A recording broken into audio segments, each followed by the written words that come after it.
الحمد لله رب العالمين والصلاة والسلام على خاتم الأنبياء والمرسلين سيدنا محمد وعلى آله وصحبه أجمعين.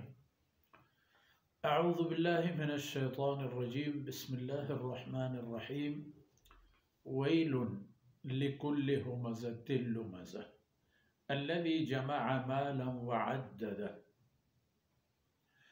يحسب أن ماله أخلده كلا لينبذن في الحطمة وما أدراك ما الحطمة نار الله الموقدة التي تطلع على الأفئدة إنها عليهم مؤصدة في عمد ممددة.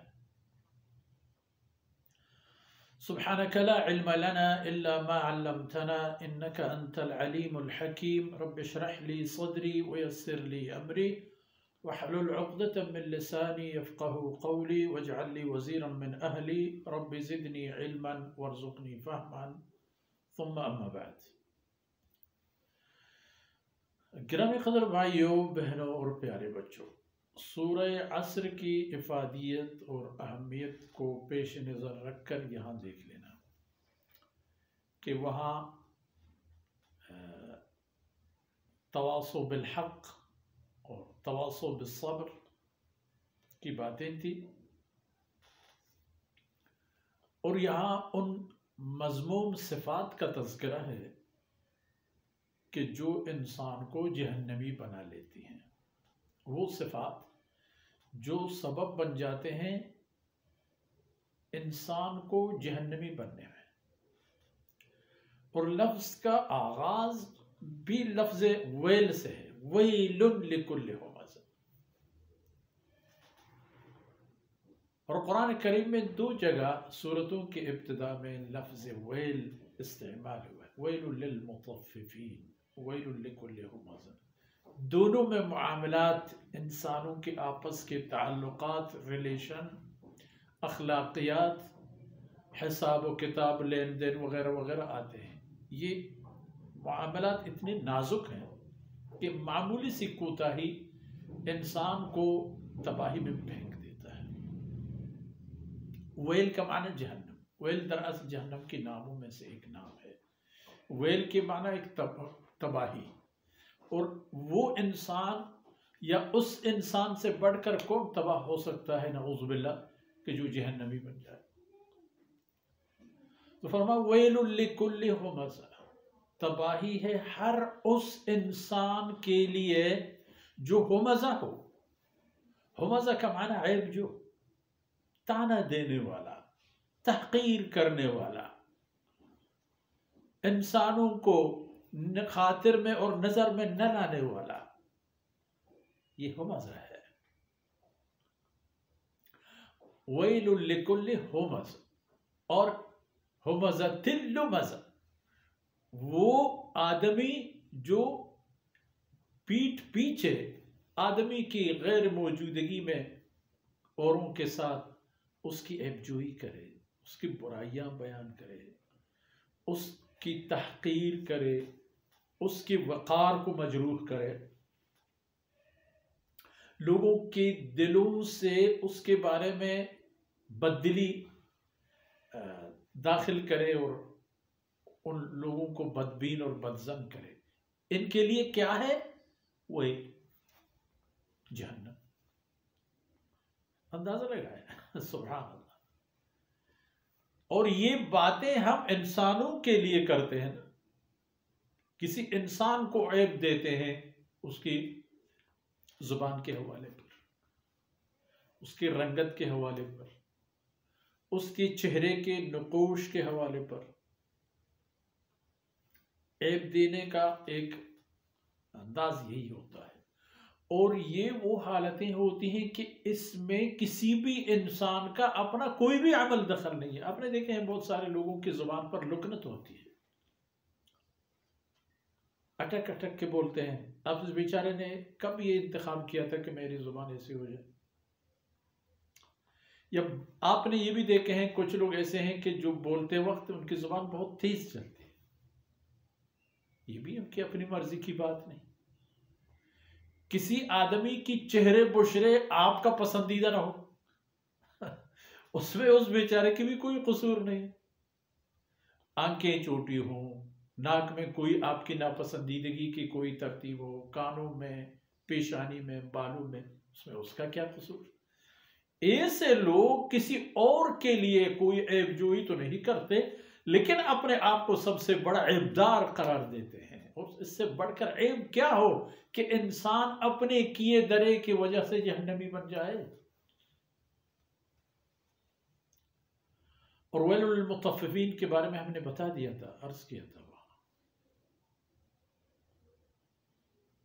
اس سورت کی پوری تفسیر آ گئی تھی الحمدللہ. حقوق اور معاملات اللہ کے ہاں کتنے اہم ہیں. اللہ رب العزت نے اپنا قانون بنایا ہے اور اس قانون کے ماتحت اللہ نے حقوق محفوظ کر دیے ہیں. یعنی ایسے آپ دیکھتے ہیں کوئی کتاب چھپ جاتی ہے، آپ پھر اس کے نیچے لکھتے ہیں جملہ حقوق محفوظ، یعنی جتنے حقوق ہیں اس کتاب سے متعلق وہ صاحب کتاب کے لیے محفوظ ہیں، کوئی اس کو چھیڑ چھاڑ نہیں کر سکتا. او میرے بھائی بہن اور بیٹے، اسی طرح ہمارے ایک دوسرے کے حوالے پر بھی جو حقوق ہیں وہ بھی محفوظ ہیں. کسی کو طعنہ دینا، نسب پر طعنہ دیتے ہیں ہم ایک دوسرے کو، حالانکہ وہ بھی ہمارے اختیار والی کوئی بات نہیں. ملک اور علاقے کی نسبت سے طعنہ دیتے ہیں، وہ بھی ہمارے اپنے پسند کی کوئی بات نہیں. یہ ضرور ہے کہ ہم اپنے ان اعمال سے، جیسا میں نے عرض کیا، اپنے آپ کو عیبدار قرار دیتے ہیں، ناکام بنا لیتے ہیں. قرآن کریم نے دو باتیں فرما دی ہیں، ایک کامیابی کا معیار، ایک ناکامی کا معیار. کامیابی کا معیار یہ فرمایا کہ فمن زحزح عن النار وادخل الجنة فقد فاز. جو آدمی، کوئی بھی ہو، جو آدمی جہنم سے بچ کر جنت تک پہنچ گیا، جہنم سے خلاصی اس کو مل گئی اور جنت پہنچ گیا، اب وہ دوبارہ جہنم نہیں آئے گا، اس نے کامیابی حاصل کی. اب یہ کامیابی اٹل، کوئی اس کی انتہا نہیں، کوئی محدودیت نہیں، کوئی زوال پذیر کامیابی نہیں، بلکہ قائمی و دائمی. اور یہ کہ ویل فرما دی جو آدمی اللہ کے قوانین کو توڑتے ہوئے روتے ہوئے جب جہنمی بن جاتا ہے، یہ سب سے بڑی ناکامی ہے. یہاں جتنے بھی کامیاب ہیں سب، اس کا اشارہ بھی عجیب فرمایا، اس آیت سے متصل فرمایا ویل لکل ہمزۃ لمزہ الذی جمع مالا وعددہ. یہ وہ آدمی ہے جو مال جمع کر لیتا ہے، مال کے پیچھے پڑا رہتا ہے، مال بنانے کے چکر میں ہوتا ہے ہمیشہ، اور گنتا رہتا ہے کہ ابھی کتنے ہو گئے، اس سال کتنے تک میرا سرمایہ کس حد تک پہنچا، مجموعی دولت کی مالیت کتنی ہے، وغیرہ وغیرہ. سے یہ فرمایا کہ چاہے جو بھی ہو، یہاں کچھ نہیں ہوگا. یہاں جو جس حالت میں ہے، جانے کا جب وقت آتا ہے وہ سارے چھوڑ چھاڑ کے ایسے چلا جاتا ہے کہ اسے اپنے کپڑے کے گرد جاڑنے کے بھی موقع نہیں. اس لیے یہاں کا چھوڑو اور وہاں کا سوچ. جہاں کی تباہی ہمیشہ کے لیے ہے اور جہاں کی کامیابی ہمیشہ کے لیے ہے.